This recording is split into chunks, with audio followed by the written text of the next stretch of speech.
نبی صلی اللہ علیہ وسلم فرمائی سلاس من اخلاق النبوة دری کارون دادی نبوت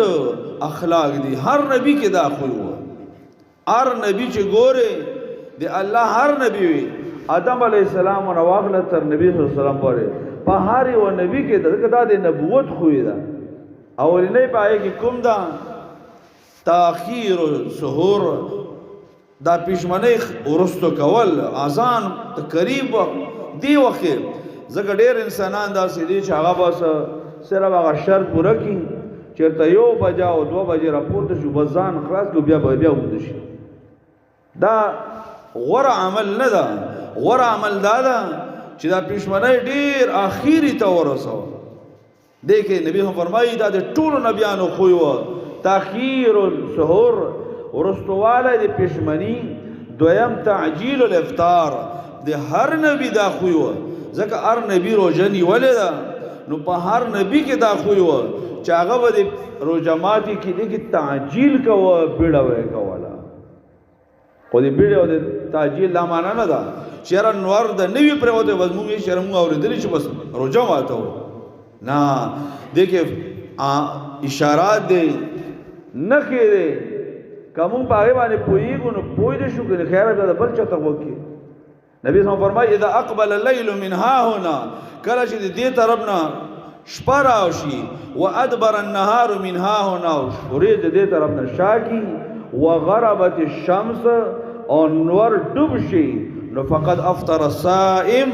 روجدار دی بیا روجہ ماتی بیا دیتا نشی کہتے چیرہ فلان کی خان و فلان کی خان نازان ندا کڑے مون باغی تا گورنا خودم را دا که مون پا دی نپویگو چه شپا را خطل زده ویل شی او مون پا دی بانی نپویگو چه ریز شاکول زده ویل خیره بیاده بل چه تاوی لگه احتیاطم بکار لگا زکر بعد انسانان دی تاجیل دا مانا کری چه بس صرف لگا تیارشی بس بیا روجا ماتو مونگا اوری دلی دی چه بیڑا دا مانا بم نیو گو را دی که بم زیان پویو بہر صورت چه کلا د شپا د دې طرف نه تیار شي دې طرف نه رڼا ختم شي نور ډوب شي نو بیا دې ته نور انتظار نه کول پکار ذکر رسول الله صلی الله علیه وسلم یو حدیث کې دا ذکر کړی دی لا یزال الناس بخیر ما عجل الفطره اما دا امت به تر هغه پورې په خیر وي چې دوی په افطار کې بیړه کوي شاه ولی الله رحمه الله دې وجه ذکر کوي